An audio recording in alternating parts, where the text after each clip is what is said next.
Hello, my name is Rutendo and let me tell you a little story.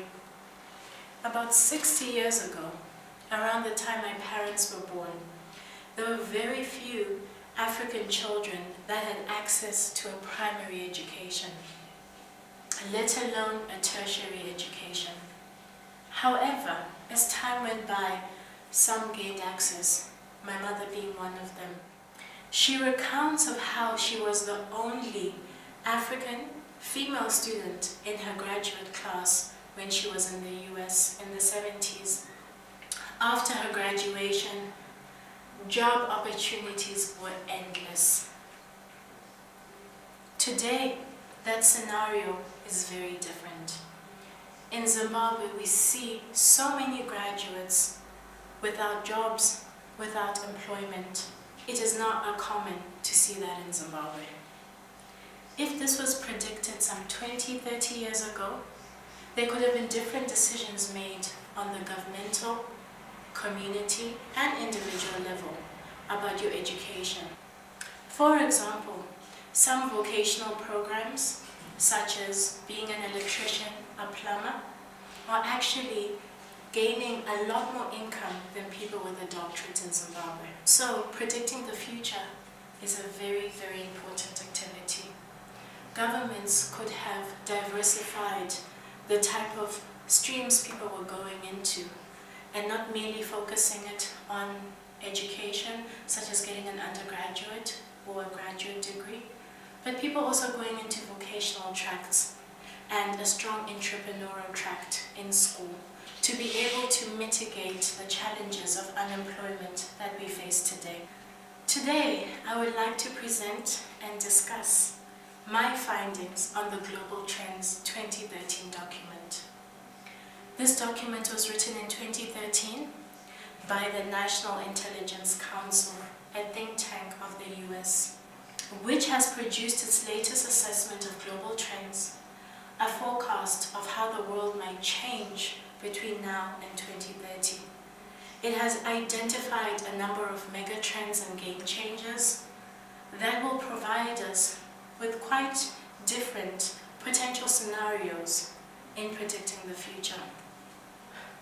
In the beginning of the document, there is a quotation from John Maynard Keynes, which says, "The idea of the future being different from the present is so repugnant to our conventional modes of thought and behavior that we, most of us, offer a great resistance to acting on it in practice." This quotation was written 80 years ago, but it is still very relevant to today's society because we're rapidly changing and we should plan accordingly for alternative scenarios that can take place and not shy away from it. The document gives us 4 mega trends, as I mentioned earlier on, and I'm going to speak a bit more about these mega trends. The first one being individual empowerment. Until now, we have seen state actors playing a very, very important role in the world, in society, and on individuals' lives. This is changing to individual empowerment. We are seeing a decline in poverty. We're seeing a growing middle class like we have never seen before, higher educational attainment throughout the world, and a greater equality between men and women. The second megatrend sees a scenario of the diffusion of power without hegemonic control. This sees Europe and US taking a back seat on global influence and affairs, and it sees the rise of Asia taking up a forefront in these issues. The third megatrend focuses on the demographic shift, seeing an increasingly aging population, particularly in Europe, with a median age of 43 years. There will be a growing young population in Africa and increased urbanization from rural to urban areas. The fourth megatrend, we will notice a rise in the middle class population like never seen before, and there will be greater pressure on resources because of this. There will be pressure on food, there will be pressure on water, and energy. As I stated with the 4 megatrends that I just mentioned, there are 4 different scenarios that could take place. The first one is stalled engines. This is where we see the US and Europe not interested in playing a leading role in global affairs. This sees the rise of Asia taking a forefront in issues that are taking place in the world. They will have greater impact, greater influence. The second scenario is fusion, and this will see emerging economies growing faster than advanced economies. For example, Britain took about 155 years to get us, with 9 million people, to get a certain GDP. It's going to take India 3 times less than it took Britain to achieve the same GDP with a higher population. Genie in a bottle is the third scenario. This will see inequalities between the rich and poor persist, and seeing the richer amassing more resources, more wealth, and seeing the poorer people lacking access to resources. We are already seeing this taking place in countries like Brazil, the US, and South Africa, where the richer are getting richer at such a fast pace, and the poorer are just staying in that circle of poverty, unable to move out of it. The fourth scenario is a non-state world. This is a new and emerging technologies that favor greater empowerment of individuals, small groups, and coalitions. And this will see the spur of increased power over non-state actors. We're seeing this taking place already with multinationals, people who come up with different services such as WhatsApp, take over and become so influential and be worth billions of dollars that they can affect the world, where the world is going, in a way like state actors used to in the past. As you can see in this diagram that I have behind me, since 1950 to the predicted population of 2025, the world population would have increased by 6 billion in 75 years. Imagine that. To keep up with the demand of production of food per hectare has increased as well. Not as dramatically as the population increase due to technologies that we've seen in the agricultural field. And it's seen food being able to be produced at a much faster, efficient pace in present day. I have another diagram for you to see, and this diagram shows the world population as well, and it shows the world population from 1750 until 2050. From 1750 until 1950, we see a gradual increase of the world population, both in developing and developed countries, with developing countries having a bit of more advantage than developed countries. When we reach 1950, we see an overwhelmingly increase in population for developing countries compared to developed countries. This is from 1950 until 2050. So, in the document, what are the predictions that the document states are going to take place between now and 2030? The first one is, as I've mentioned about population increase, the population will grow from 7.1 billion we have today to 8.3 billion. There will be an increasingly aging population. Migration patterns are going to change, with 2 billion people in the middle class by the year 2030. There will be an increase in rural to urban migration. The middle class world will be growing rapidly as we will see an accumulation of wealth. However, there are some negative consequences that could take place because of this. And this is the rise of criminality. Because, as I mentioned before, there will be a big gap between the rich and poor, and communities are going to be able to observe this difference. Thus, those that are poor are going to try and take the resources of those that are rich. Education is going to increase. Health-wise, we're going to see a rise in chronic illnesses in Africa, and we'll see Africa getting out of the burden of communicable diseases that we have been burdened with in the past. There will be a strong ICT revolution, and there's going to be a large percentage of the population having access to a mobile phone, not only a mobile phone, but a smartphone. This will be connecting people globally to markets.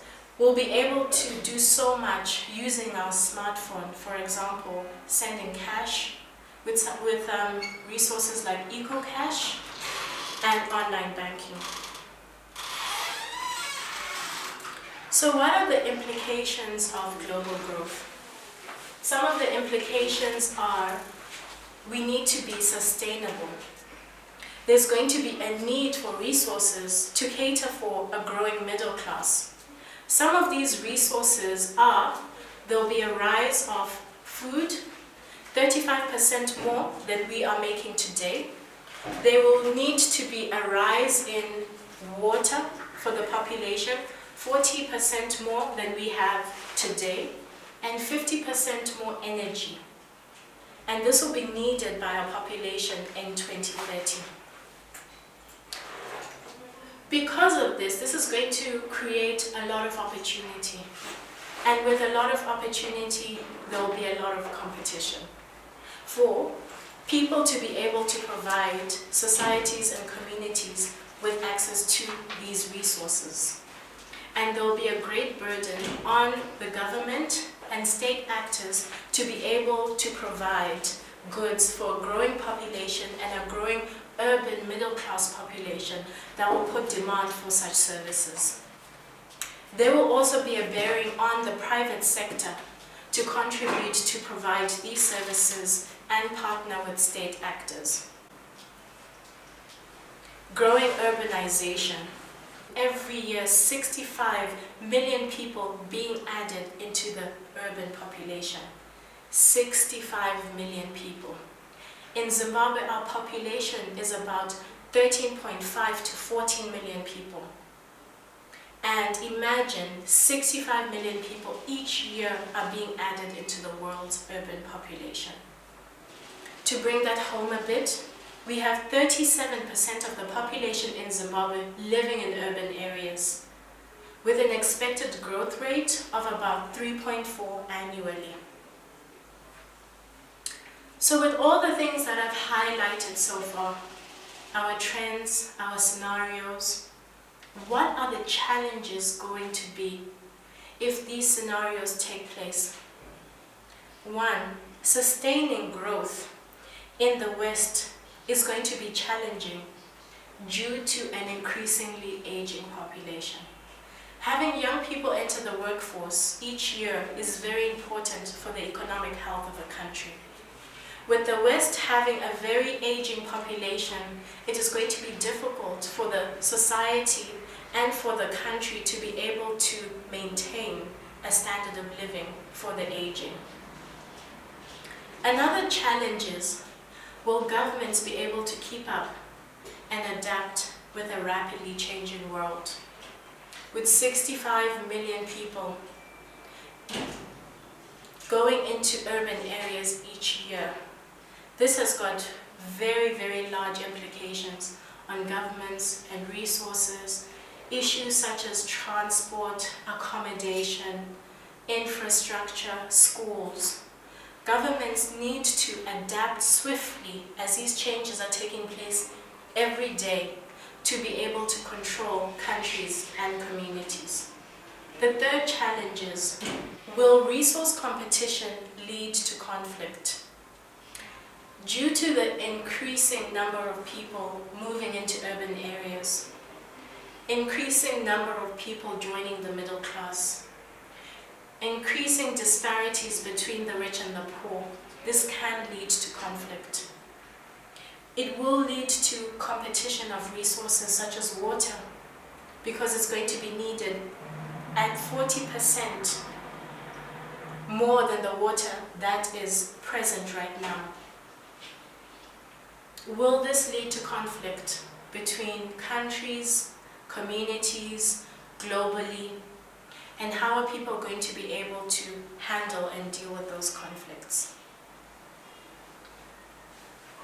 Africa is the future. As we've seen in the past, Europe and the United States has had a very influential impact in the world that we see today. Coming out of a history of colonialism, we are seeing Africa go through transition, and now we feel like Africa is really getting into itself, and Africa being the future. Why do we say this? The document predicts that with increased populations and births, which are mainly going to be in Asia, India, Africa, we're going to see rapid urbanization. And because of that, we're going to see greater economic opportunities. According to UNICEF, in 2015, it is projected that 1 out of every 3 children born in the world will be an African. The highest increase in new births in the world between now and 2050 is expected to occur in Nigeria.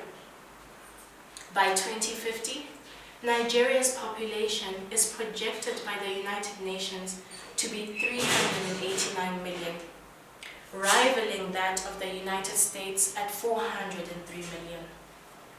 In addition to this, Africa is going to have the youngest population in the world. This is why we say Africa is the future. These young people are going to be 200 million, and they're going to be between the ages of 15 and 24 years old. As you can see in this diagram that I have shown you, 1/5 of the world population is going to live in Africa by 2015. And the most populous countries in Africa are Nigeria, Ethiopia, Egypt, and the Congo. Internet penetration. This diagram depicts the internet penetration in Africa in 2014, and this was about 26%. Mobile technology. How is this going to impact Africa? Mobile technology has been a very important catalyst for economic growth. In 2013, the sub-Saharan Africa mobile economy contributed to over 7% to the region's GDP, with it increasing up to over 8% in 2020 in comparison to Asia Pacific contributing less than 2%. Why is this important? I have been discussing about the pressures of resources that we're going to face as we move forward. We also see that Africa is the future by the largest percentage of young people being in Africa. We're going to need to have economic development in Africa to be able to absorb these young people into the labor market. And technology provides a great opportunity for Africa to be able to do this by 2030. We are already seeing that Africa's mobile economy has contributed 7% to the region's GDP, and this can increase over time. New technologies. We are entering a new era in information technology. Process power, data storage are becoming free. Networks and the cloud will provide global access and pervasive services. Social media and cybersecurity will be large new markets. What is going to be the impact of these new technologies? It's going to be able to revolutionize our world. It's going to be able to help us keep up with the growing demands globally and be able to come up with strategies, going to be able to come up with ways in which we can deliver services to people that need them. And in Higher Life Foundation, these technologies will assist us in reaching more students at a cheaper price with quality educational materials. This will impact the work that we do as Higher Life Foundation by having greater access to our history makers and gifted and talented students, because by 2030 they will be occupying several positions of influence. Our students on scholarships will have regular, updated information on hand, focused on the education-based activities and opportunities. Thank you for taking time to listen to my presentation.